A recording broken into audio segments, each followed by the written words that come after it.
Hello everyone, welcome to our youth service. Coach Dave Estera here. We are in the middle of a series kung saan pinag-uusapan natin yung emotions natin, no? Kung nasabi mo na sa sarili mo na I feel like ganito, di ko ma-explain, or yung emotions ko, this is the series for you. Kung na-miss out mo yung mga previous topics natin, yung previous episodes natin, you could go to our Spotify, okay? So, kailangan mo lang gawin, i-type Every Nation Campus Green Hills or ENC Green Hills, or you could go to our YouTube channel. Today, we're going to talk about something that we all want, and that's happiness. Question, what makes you smile? What makes you happy? Yan, lahat tayo dito gusto natin to, no? Basically, we smile or we are happy pag may nakakatawang bagay, okay? O hindi naman kaya may magandang nangyari sa'yo. Tama ba ako? Or yung kasama mo yung mga mahal mo sa buhay. Or nakuha mo yung mga pangarap mo sa buhay. Those things generally describe moments that we feel happy. Wala namang mali doon. We all want to be happy. Wala naman siguro dito gumising at nangarap na sana masaktan ka. We want to experience happiness. You know, there's a benefit with happiness. Sabi sa mga research, pag masaya ka daw, you have a better mental health and heart health, you have stronger immune system, you are better in your creative thinking, individual and team productivity also grows up. Grabe, no? And it can also reduce pain. Kaya naman pala, no, nauuso yung theory na pain-pleasure principle. That theory or principle says that there are two main emotions that drive a human being. Pain and pleasure. Basically, we want to do whatever it takes to avoid pain, and we want to do whatever it takes to get pleasure. Pain, pleasure. But here's something that's hard. Madali naman maging masaya, pero mahirap lumigaya. What do I mean? Have you ever thought about this? That we can laugh at a video or watch a rom-com, but afterwards you feel sad. Malungkot ka pa rin. That is why we still long for happiness. Na parang may kulang, and then we end up being lonely. For some of us here, we made happiness as the goal of our lives. May tawag sila dyan, no? Ang tawag nila dyan is happiness, or tawag nila dito ay destination addiction. Basically, what that is saying is that happiness is found somewhere in the future. Kailangan ko mahanap yung bagay na magpapasaya sa akin. You know what happens? Or what happens with that? Statistically speaking, those people who goals or aims to be happy tend to end up more lonely. On the other side naman, okay? When we pursue happiness, it can make us lonely. On the other extreme, it can make us addicted. Grabe naman yan, coach. Addiction agad. Gusto ko lang naman maging masaya. Addiction works by having something or someone, kahit ano pa to, whatever the source of addiction is, generally similar pattern. Okay, itong bagay or tao na to gives you joy or gives you happiness. And then, when you consume it, napapansin mo yung mga nasa paligid mo doesn't make you as happy as before, o itong bagay na meron ka is not as good as it is before, so you want more of this one, or you're looking for something else and you are dissatisfied already, at paulit-ulit yon, thus addiction. Grabe, no? Is this really our world? Either you end up lonely or addicted. Ganito ba dapat mabuhay? So dapat ba medyo stoic na tayo? At minsan ganoon yung tingin natin kay God, no? Tingin natin kay God, medyo stoic siya. Okay? Bawal tumawa. A cosmic killjoy. Na mahirap pangitiin. But that's not true. We had the series before this series, Ecclesiastes, that talks about how God wants us to enjoy. Or, yung iba naman sa atin, we just adopt yung tinatawag nilang libertinism or hedonism. What's that? It's an unrestrained pursuit of happiness. Okay, bahala na. Do whatever makes me happy. You know what's interesting? When I ask you who is the happiest person there is, or siguro masayang kasama, none of us will answer Jesus. Wala. Kasi usually ano bang painting ni Jesus? Seryoso, half smile, holy, galit, diba? Parang may radiation, umiilaw. But that's not how Jesus is as described in the Bible. Yes, I know. Last week lang, we talked about how Jesus is also called as a man of sorrows. Yes, Jesus is aware of pain, of the cross. Yun yung painting lagi sa kanya, malungkot, galit. May mga ibang picture si Jesus, no, yung nakangiti, pero mukhang gino-joke lang nila si Jesus. Okay? But if you look at the Bible, Jesus is known as someone who is fun to be with. Lagi siyang VIP sa mga parties. Lagi siyang invited sa mga party. Yun nga yung criticism kay Jesus eh. Lagi ka na naman sa party. You're eating with the sinners. Not only that, yung unang miracle ni Jesus, saan niya ginawa? Sa isang party.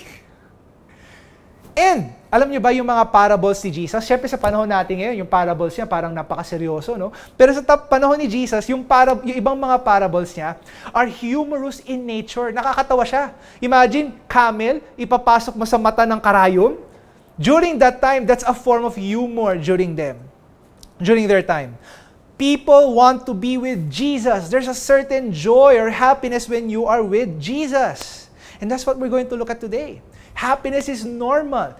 Okay? Happiness or that joy is part of our emotions. We're going to look at what makes Jesus happy, and in the process of it, you will discover about happiness that maybe you have been looking for.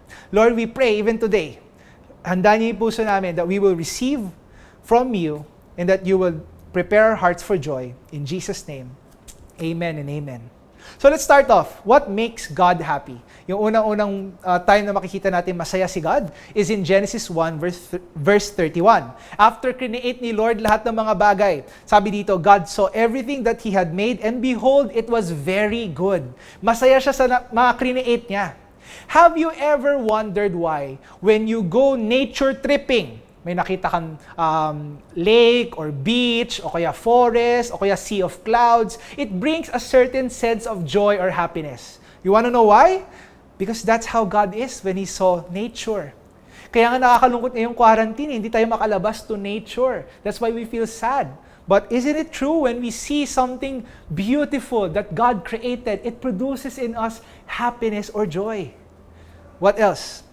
What makes Jesus happy? One of those things is found in Luke 15 verses 6 to 7. This is the story about the lost coin, lost sheep, lost coin and lost sheep. Sabi dito, and when he comes home, Luke 15 verses 6 to 7, he calls together his friends and his neighbors, saying to them, "Rejoice with me, for I have found my sheep that was lost.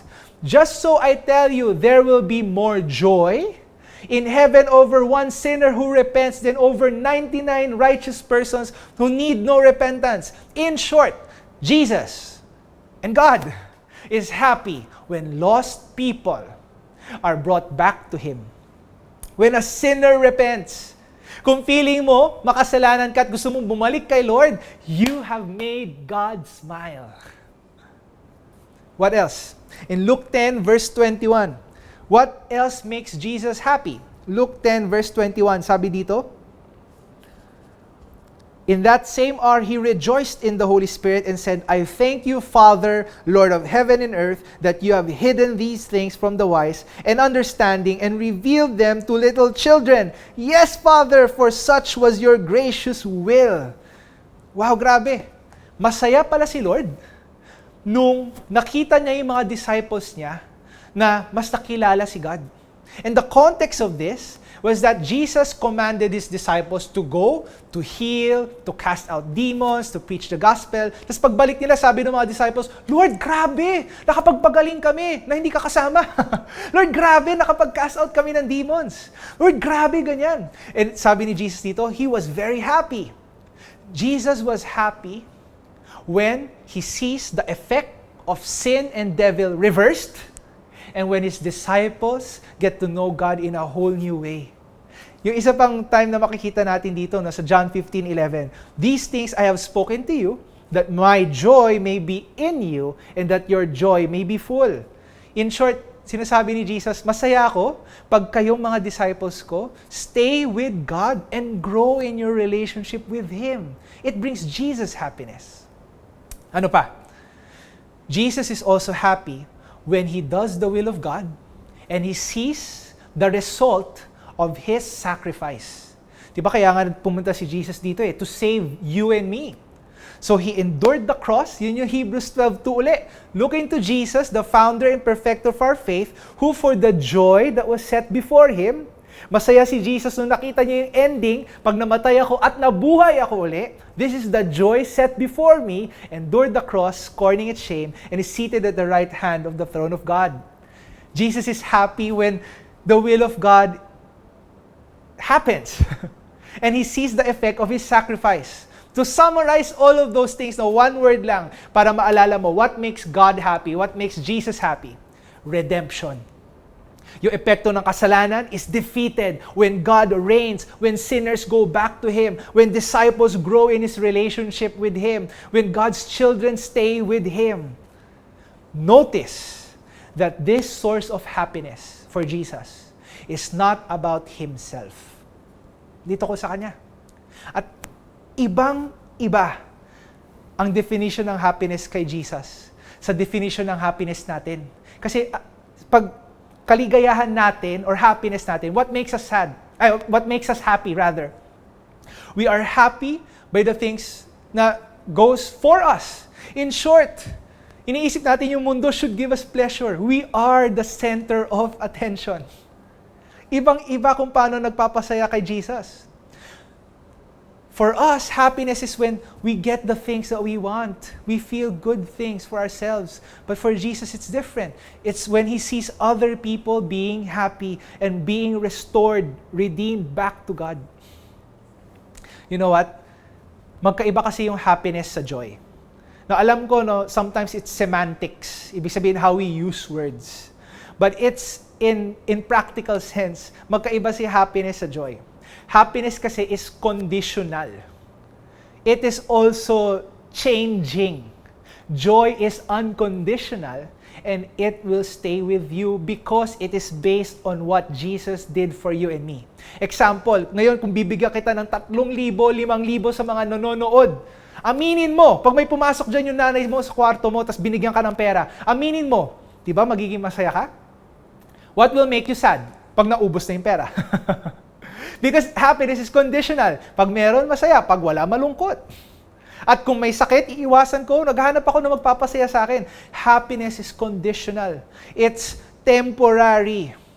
But joy is different. It's eternal.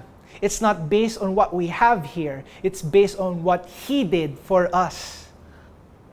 Kaya pala, no, meron ako mga taong kilala. I've already met several people na meron silang sakit. May cancer sila.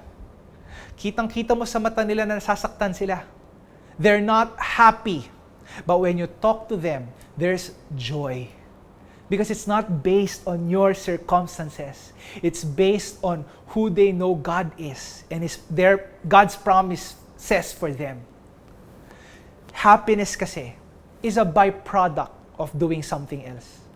May iba kang goal, may iba kang gustong mangyari. You're not aiming for happiness, you're aiming for something else. That's why Jesus was happy when He saw His disciples grow. Nung napagtagumpayan niya, He overcomes sin. His happiness was never the goal, it's a byproduct of something else. Now, kaya naman pala din, no? Sabi ni Paul sa Philippians 3 verse 8, "Indeed, I count everything as loss because of the surpassing worth of knowing Christ Jesus my Lord. For His sake, I have suffered the loss of all things and count them as a rubbish in order that I may gain Christ." Just so you know, si Paul, marami siyang achievements. Okay? Isa siyang rabbi, sikat siya, may fame, and not only that, may influence siya. Pero sabi ni Paul, lahat ng mga to, rubbish, basura, compared to Jesus. There's certain happiness or joy na nakita si Paul nung nakilala niya si Jesus. That the certain things that the world offers right now cannot make him happy anymore. Joy and not happiness. Joy and not happiness. How can we be more joyful? I want to encourage you to do these things. Number 1 is the discipline of celebration. Celebrate! Find ways to thank God for the things that He gave for you. Celebrate nature, celebrate the people in your life, celebrate the small things. Remember what God did and be thankful for it. The discipline of celebration. The second thing we could do, to make us more joyful or experience happiness is to grow in your relationship with Jesus. That's what makes God happy, and that joy will be in us as well. Enjoy mo. Read His Word, pray, spend time with Him, worship. The third thing we could do is have a big goal and fulfill God's purposes. Again, happiness is a byproduct eh. So, go ahead if God has put something in you, a dream, a vision, a desire, look at that, set it as a goal. If you know this is God's purpose for you, go for it. Making disciples, that's God's purpose for us. God's purpose for us, it will also give us joy. You know, I want to end by a certain set of things, no? Wala namang mali maging masaya. In fact, we have a whole series about that. That's Ecclesiastes, if you would remember. But all of these things that make us happy, these things are all signposts. Signpost, mga sign lang. Diba? Imagine mo, pupunta kang, example, Tagaytay, or pupunta kang, ano bang maganda ngayon? Beach, okay? Pupunta ka sa isang resort, tapos may signpost, diba? 5 kilometers ahead. Diba wala namang gumagawa na tao na bababa ka sa sasakyan mo, tapos magpapapicture ka sa signpost. Dito na kami, 5 kilometers ahead. It's a signpost. It points somewhere else. Our emotions, the happy things we experience here, these are all signposts of something else in the future. It comforts us na hindi na ito yon. Meron pang mas maganda dito. Imagine na lang, no, picture ng koron. Diba? Meron kang picture ng koron. Wow, masaya na ako sa picture ng koron. Relax na ako. Pero magkaiba yung picture pag nandun ka actual sa kung nasan yung Twin Lagoon. That's where we had our honeymoon. Iba yung picture, wow, sa nandun kami, na nakikita mo siya, naaamoy mo siya, na-experience mo siya. C.S. Lewis said, "It would seem that our Lord finds our desires not too strong, but too weak. We are half-hearted creatures, fooling about with drink and sex and ambition when infinite joy is offered us. Like an ignorant child who wants to go on making mud pies in a slum because he cannot imagine what it is meant by the offer of a holiday at the sea. We are far too easily pleased," sabi ni C.S. Lewis. Ang sinasabi niya dito, madali daw tayo makontento. Madali tayong maging masaya na. Imagine na lang, no? May magbigay sa inyo nito, isang garapon, 1 jar of this yummy wafer sticks. Okay? Iba sa atin dito, masaya na tayo. Anong problema dito? This is what the world offers. Masarap naman. We enjoy it. But imagine God is offering you a buffet of all your favorite desserts and of all the food that you want to eat. Yung iba sa atin, okay naman to ah. Okay na ako dito. At yun yung sinasabi ni C.S. Lewis. We are far too easily pleased. Nakakalimutan natin yung eternity na meron para sa atin. We settle too easily. We find that this world is all there is. Eto na to. Kaya magpapakasaya na ako, but it's not. There is something else bigger and much more joyful than what we have right now. I want to read the quote. Sabi dito, "The best life on earth is a glimpse of heaven. The worst life is a glimpse of hell." For Christians, if you are in Christ, this present life is the closest that they will come to hell. For unbelievers, this is the closest they will come to heaven. If you have a relationship with Jesus, at maraming bagay na masakit dito sa mundong to, this is the closest thing we can experience to hell. At yung mga sarap na nararamdaman natin, walang-wala yan sa heaven and eternal life na ino-offer ni Lord. And if you don't have Jesus in your life, the pleasures that the world give us right now is the closest thing that you can experience of heaven. And the pain that you're experiencing now, the injustice, the evil, it's a glimpse of hell. Wow. Jesus offers eternal life in this world. He allows us to enjoy the now, live with a purpose and a promise of eternal life. But the world and the devil robs us out of that and says that This is all there is. We live for ourselves, therefore blinding us to an eternity of death. But today, I believe, is a day that you will make God smile. We will run to Him and experience the joy that comes from Him. I want to take this time to pray for all of us here. Some of you here, you're watching this. Tinawahan ka doon sa message na to. Today, I want to give you this opportunity to respond. If you want to give your life to Jesus, experience the more pleasurable things that is to come, I want you to know sin separated you from God. But Jesus made the way. He died on the cross for your sins and rose again to give you a new life. Kung ikaw yun at gusto mo tanggapin si Lord sa buhay mo na nanonood, I want you to pray this prayer with me. Jesus, I'm sorry sa mga kasalanan ko. Sorry kasi madali akong maging masaya. I am far too easily pleased. Lord, today, I give my life to you and receive your forgiveness, your salvation. Give me a new heart, a new mission, and a new destination.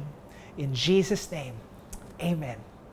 If you prayed that prayer with a sincere heart, you have made God smile. I want to pray for other people right now. Lord, yung iba sa amin dito parang hirap kaming maging masaya, Lord. Lord, even today, God, I pray that you will remind us of the joy of the Lord. Na yung joy ni Lord yung magbibigay sa amin ng lakas ngayon, Lord.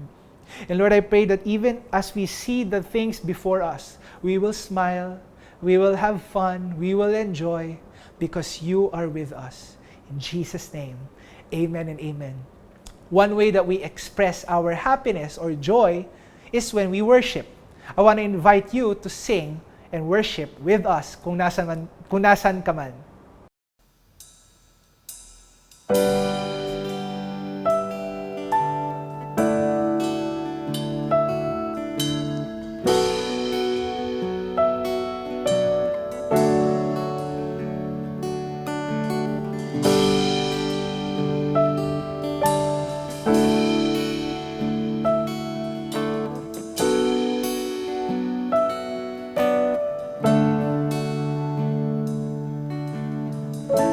See what love the Father has for us, that He breathed life in what once was dust.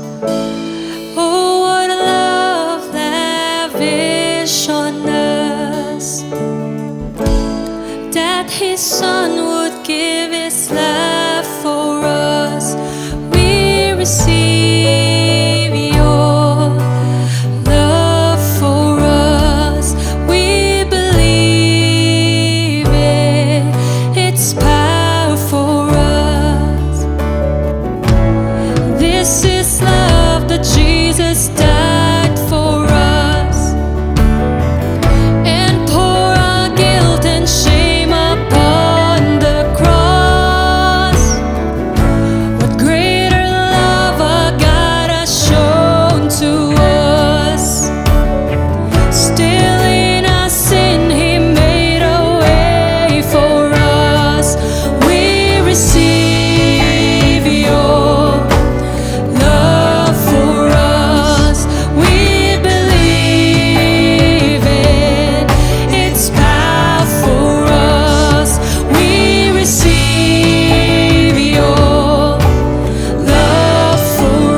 sin has been defeated.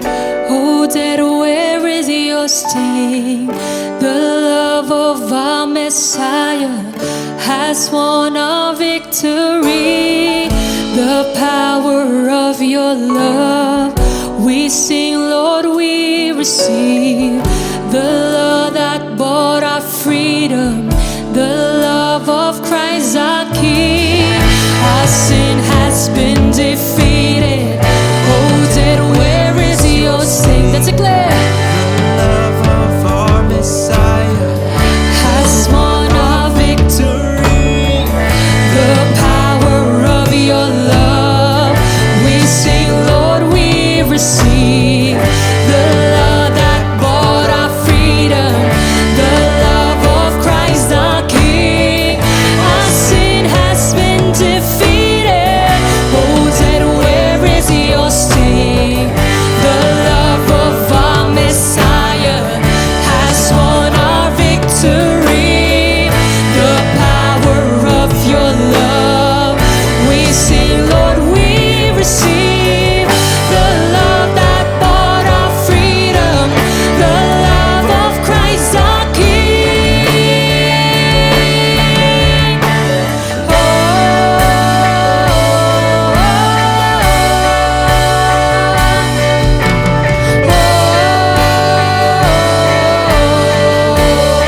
Lord, we bless your name, oh God, for the gift of salvation that you have made available for each and every one of us. I want to encourage everyone right now, even at your very homes.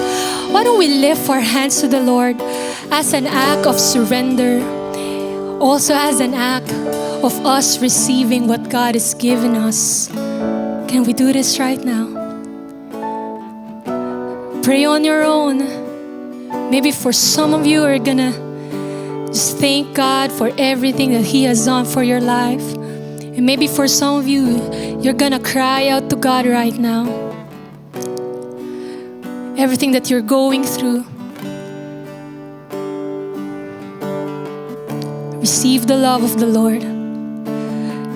Receive His healing right now. Receive His provision for us. Receive His presence right now. Let's sing. We receive it. We receive it. We receive it. Your love for us. We believe in it. We believe in it. We believe it. It's power for us. For the last time. We receive it. Sing it out. We receive it. We receive it. Your love for us. We believe in it. We believe in it. We believe it. It's power for us. Lord, thank you that we get to worship you, appreciate you. Lord, salamat sa lahat ng mga ginawa mo para sa amin, God. And we want to give you all the glory, honor, and praise in Jesus' name. Amen and amen. I hope you were encouraged by today's message. Meron pa tayong isang message na paparating. I also want to encourage you to give your tithes and offering. You could do so via GCash. Iba sa atin dito may GCash or manghiram ka ng GCash, okay? To give your tithes. You can do so by scanning this QR code. O hindi naman kaya visit this website. At the same time, kung meron kang mga gustong ulitin ng mga message natin, meron tayong Spotify playlist for that. And meron din tayong YouTube channel for that. Please do follow us in these channels. And we hope to see you again next week. Be happy and get to know God. Bye-bye.